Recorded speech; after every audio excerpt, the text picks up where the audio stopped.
আৰু এটা নতুন ভিডিঅ'লৈকে স্বাগতম। তাৰ আগতে আমি এটা কথা যোৱাৰ ভিডিঅ'ত কি আমি বুজাইছিলোঁ তাৰ এটা ভিডিঅ' আমি জনাইছিলোঁ যে মাৰ্কেট গেপ আপ খুলিব যদি জনাইছিলোঁ। তাৰপিছত 500লৈকে আমাৰ এনেকুৱা লাগি আছিল মাৰ্কেট বোধহয় গেপ অলপমান ফ্লেট খুলি পেলাই তলত আহি পেলাই এইটো যিটো যোৱাকালিৰ যিটো এটা মানে ল' এটা সেই ল'টো টাচ কৰি পেলাই ৰাতি পিছত গধূলি মানে ছেকেণ্ড হাফত মুভমেণ্ট এটা পাম।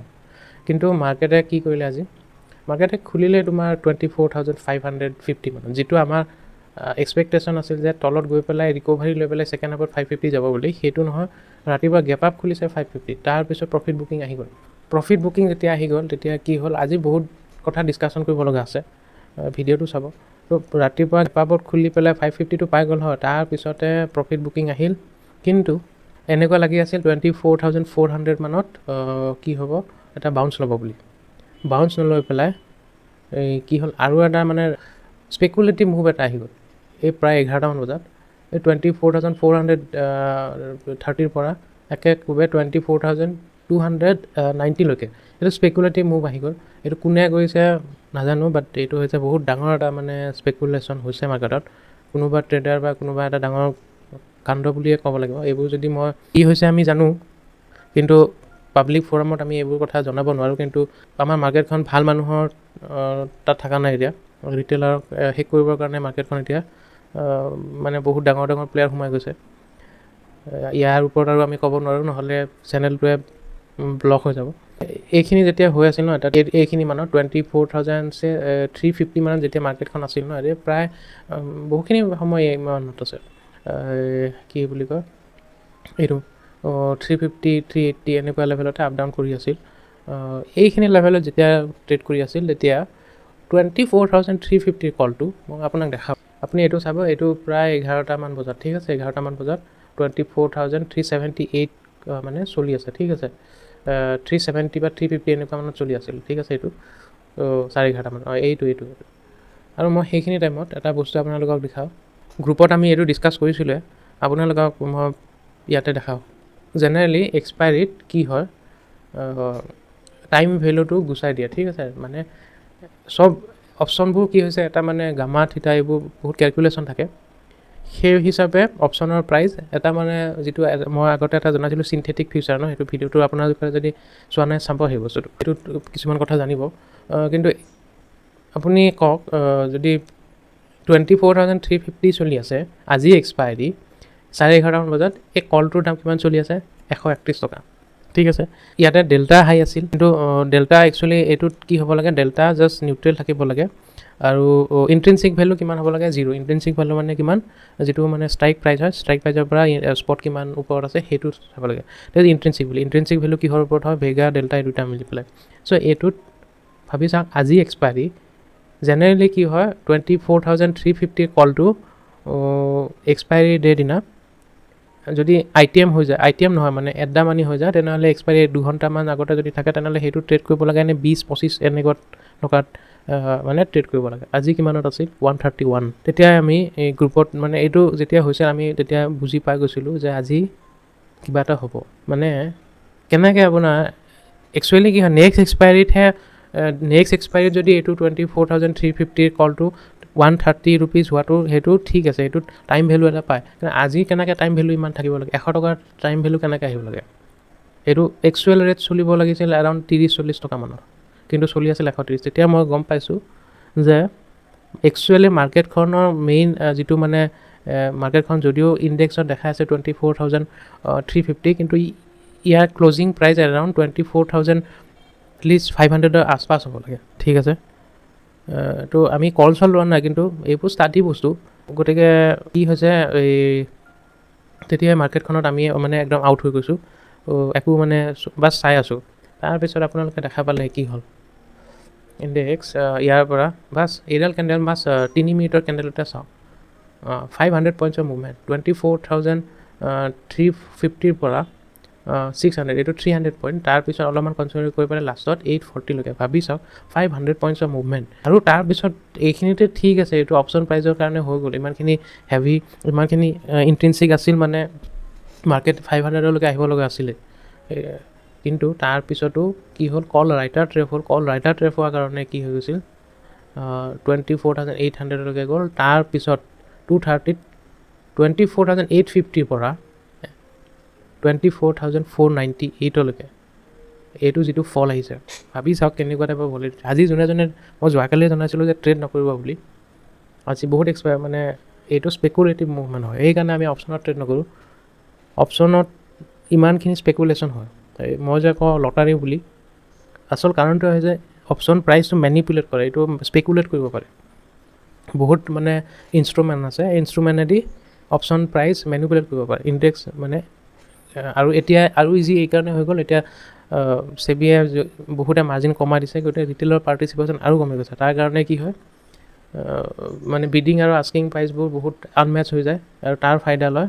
মানে কাউণ্টাৰ এটেক কৰিব পৰা কেপাচিটি নাই মাৰ্কেটত। চ' অপাৰেটৰে একেবাৰে খোলা মেদানত মাৰ্কেটখন অপাৰ কৰি আছে। এতিয়া কি কয়, এনেকুৱা কেণ্ডেলত চবৰে অপশ্যন চেলাৰতো জিনা হাৰাম হয়, অপশ্যন বায়ৰৰ অৱস্থা নোহোৱা হৈ যায়, একাউণ্ট খালী হৈ যায়। এতিয়া অহাকালি কি হ'ব, অহাকালি মই একচুৱেলি বেছি এনালাইচিছ নকৰোঁ, কাৰণ গোটেইখিনি RBI মনিটাৰী পলিচি যিহেতু আছে তাৰ ওপৰত ভিত্তি কৰি হ'ব। কিন্তু মই এটা কথা কওঁ, আজি মই যেতিয়া মাৰ্কেটখন 24,800 পাইছিল, তেনেহ'লে মই বাজাজ ফাইনেন্স এক্সিট মাৰি দিছোঁ। আৰু কিছুমান ষ্টক যিবোৰ একদম মাৰ্কেট নিউজত যিবোৰ চলি আছিল বহুতে ওপৰত, সেইবোৰত মই শ্বৰ্ট পজিশ্যন বনাইছোঁ, যেনেকৈ জমাটো হওক বা কিছুমানত বনোৱা আছে NGL বা এইবোৰ যিবোৰ 7-8% ওপৰত উঠিছে, সেইবোৰ মই শ্বৰ্ট পজিশ্যন বনাইছোঁ। কাৰণ আজি যিমান মুভমেণ্ট আছে, এই চব বস্তু মানে এনেকুৱা কৰিছে মাৰ্কেটত, নিউজ চেনেলবিলাকত কিছুমান ষ্টক দেখাই আছে, যেনেকৈ জমাটো BSC এইবোৰ 6-7% ওপৰত উঠাই আছে মাৰ্কেটখনত, আৰু সেইবোৰ দেখাই আছে। আৰু ভিতৰত কি হৈছে মাৰ্কেটখনত এনেকুৱা।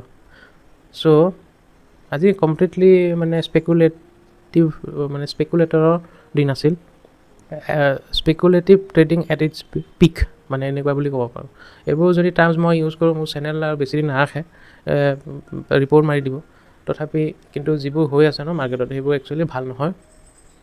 ৰিটেইলাৰ কাৰণেতো ভাল নহয়, কিন্তু এইটো ৰেগুলেশ্যনৰ একদম মানে ওপৰৰ ছিষ্টেমটোৱে বহুত বেয়া হৈ আছে এতিয়া।